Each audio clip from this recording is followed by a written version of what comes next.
Nabiullah Sulaiman alaihi salatu wassalam adalah nabi dari nabi-nabi Bani Israel, dan dia adalah satu di antara raja daripada raja-raja Bani Israel. Kita tahu bahwa raja Bani Israel yang pertama kali siapa? Talut. Itulah raja pertama Bani Israel. Kemudian raja yang kedua Nabiullah Dawud alaihi salatu wassalam.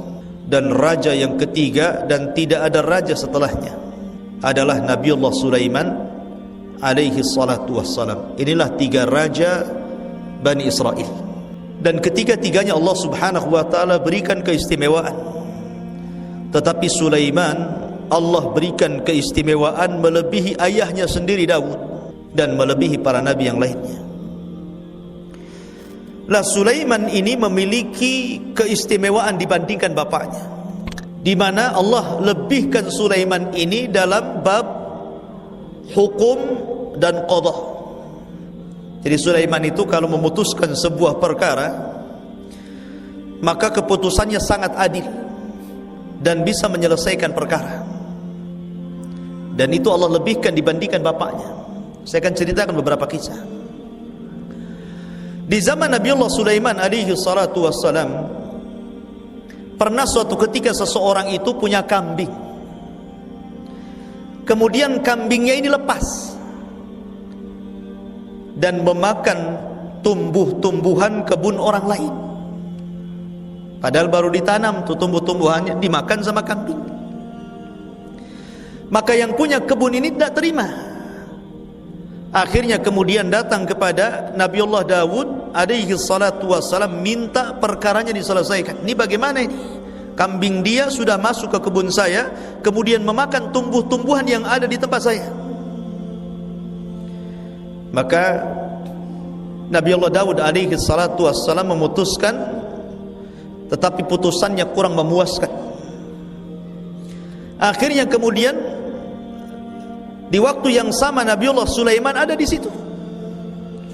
Kemudian Sulaiman alaihi salatu wassalam meminta izin kepada bapaknya untuk memutuskan dua perkara orang ini. Maka Nabiullah Sulaiman mengatakan, bagaimana kalau seandainya kambing si A ini yang memakan tumbuhan si B kau tahan, ditahan sama yang punya kebun, dan boleh mengambil manfaatnya, pamannya susunya dan begitu seterusnya.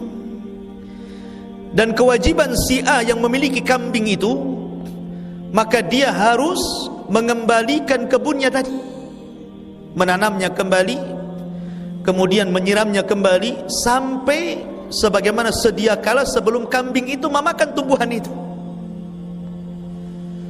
Akhirnya kemudian disepakati keputusan Sulaiman. Di sini Allah Subhanahu wa taala mengatakan, fa fahamna Sulaiman, kami berikan kepahaman kepada Sulaiman. Baik. Wa qala, maka Sulaiman pun berceramah, berkhutbah di hadapan kaumnya. Ya ayyuhan nas, ulimna mantiqat tayri wa utina min kulli syai'in, inna hadza lahuwal fadlul mubin. Sulaiman berceramah di hadapan rakyatnya. Hei manusia, sesungguhnya telah diajarkan kepada kami bahasa-bahasa burung, dan kami diberikan segala sesuatu. Sesungguhnya ini benar-benar karunia yang nyata dari Allah Subhanahu wa ta'ala. Nabiullah Sulaiman Allah berikan keistimewaan mampu menundukkan awan, mampu menundukkan angin, mampu menundukkan binatang-binatang, dari burung sampai binatang buas, bahkan mampu menundukkan jin sekalipun, apalagi manusia. Dan itu keistimewaan yang tidak diberikan kepada raja-raja sebelum dan setelah Sulaiman. Jadi sampai suatu ketika Nabiullah Sulaiman keluar bersama pasukannya hendak melakukan istisqa, karena ketika itu terjadi paceklik di zamannya, jadi tidak ada hujan lama. Akhirnya Sulaiman keluar bersama pasukannya hendak melakukan istisqa, minta hujan. Ketika sampai di lapangan, Nabiullah Sulaiman melihat semut sedang tengkurap. Semut sedang tengkurap ke atas gitu, dan tangannya sedang berdoa kepada Allah. Dan Sulaiman paham. Ya. Rupanya sebelum Sulaiman dan juga tentaranya melakukan istisqa meminta hujan kepada Allah, semut-semut itu sudah duluan istisqa meminta hujan kepada Allah. Maka ketika melihat semut-semut berdoa kepada Allah meminta hujan, maka Sulaiman mengatakan kepada tentaranya, irji'u, kembali kalian. Kembali kalian. Sesungguhnya telah cukup semut-semut itu meminta kepada Allah hujan untuk kita. Bahkan dalam sebuah kisah, nanti dikisahkan ayat selanjutnya, bagaimana Sulaiman juga ketika membawa tentaranya tiba-tiba dihadang dengan pasukan semut. Kemudian Allah mengatakan, wa husyira li Sulaimana junuduhu minal jinni wal ins wat tayri fahum yuzaun. Dan untuk Sulaiman dikumpulkan bala tentara dari jin, dari manusia, dari burung-burung, lalu mereka berbaris dengan tertib. Jadi Sulaiman itu punya pasukan. Jadi pasukan manusia berbaris, ada posnya. Pasukan jin juga ada posnya. Pasukan burung yang senantiasa menaungi. Kalau Sulaiman sedang berjalan, maka akan membuat naungan supaya tidak kepanasan. Belum lagi binatang-binatang buas, semua ditundukkan Sulaiman karena Allah Subhanahu wa ta'ala. Karena izin Allah Subhanahu wa ta'ala. Raja mana ikhwan yang bisa mengalahkan kerajaan Sulaiman? Pasukannya banyak. Bukan manusia saja, dari kalangan jin. Bukan kalangan jin saja, dari binatang-binatang buas, dari burung-burung. Maka wajar kalau seandainya Sulaiman mengatakan, Rabbi gfirli wa habli mulkan la yambagi li ahadim min ba'di. Ya Allah, ampuni dosa-dosaku, berikan kepadaku sebuah kerajaan yang kau tidak pernah berikan kepada siapapun setelahku. Memang luar biasa. Dalam sebuah riwayat, Sulaiman itu suka dengan kuda. Sangat hobi sangat dengan kuda itu. Kadang-kadang dia koleksi kuda-kuda yang bagus, kuda-kuda yang perang, kuda-kuda yang tunggangan dia yang cantik. Pokoknya hobi sekali dengan kuda. Terkadang seharian dia duduk saja memandangi kudanya, memandikan kudanya, mengelus-ngelus kudanya. Namanya hobi dengan kuda. Sampai suatu ketika Nabi Sulaiman ini dilalaikan dengan waktu salat. Saking enaknya dia memandangi kuda, tanpa terasa matahari terbenam, akhirnya dilalaikan dari beribadah kepada Allah Subhanahu wa ta'ala. Dari situ Sulaiman menyesal. Karena menyesalnya itulah akhirnya Sulaiman pun marah kepada kuda-kudanya. Akhirnya kuda-kudanya disembelih semuanya, kemudian disedekahkan dagingnya kepada fuqara wal masakin. Ketika Sulaiman meninggalkan kuda-kudanya, hobi-hobinya ditinggalkan, bahkan disembelih kemudian disedekahkan dagingnya, dan dia lupakan dari kuda itu. Padahal kuda itu adalah kuda yang sangat kencang sekali untuk berperang. Akhirnya Allah Subhanahu wa ta'ala ganti dengan apa? Dengan angin.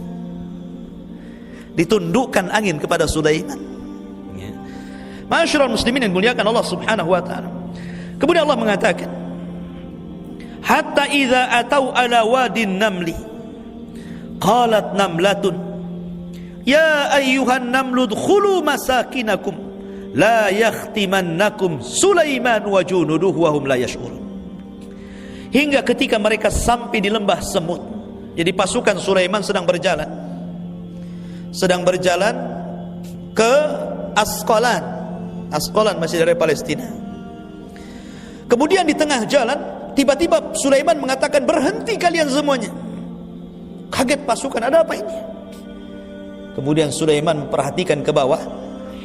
Rupanya ada rombongan semut sedang berjalan. Jadi ketika itu disebutkan dalam Al-Quran, hingga ketika mereka sampai di lembah semut, lembah Asqalan, berkatalah seekor semut, wahai semut-semut, masuklah kalian ke dalam sarang-sarang kalian, agar kamu tidak diinjak oleh Sulaiman dan bala tentaranya, sedangkan mereka tidak menyadarinya. Lihat kata-kata semut. semut mengatakan la yakhtimannakum Sulaiman, agar Sulaiman tidak menginjak kalian. Mereka tidak mengatakan agar Sulaiman tidak membunuh kalian, ya, karena Sulaiman tidak pernah membunuh semut. Makanya di sini ketika itu Sulaiman mendengar suaranya. Semua orang tidak mendengar kecuali Sulaiman. Sulaiman yang mendengar itu. Maka Sulaiman pun fatabassama dhahikan min qawliha, maka Sulaiman pun tersenyum lalu tertawakan dan berkata, Rabbi auzi'ni an ashkura ni'mataka allati an'amta alai wa ala walidai wa an a'mala salihan tardah wa adkhilni birahmatika fi ibadika salihin. Ya Tuhanku, anugerahkan kepadaku ilham untuk tetap mensyukuri nikmat-nikmatmu yang telah Allah anugerahkan kepadaku dan kepada kedua orang tuaku, dan agar aku mengerjakan kebaikan yang engkau ridai, dan memasukkan aku dengan rahmatmu ke dalam golongan hamba-hambamu yang saleh. Subhanallah, Sulaiman tetap bersyukur.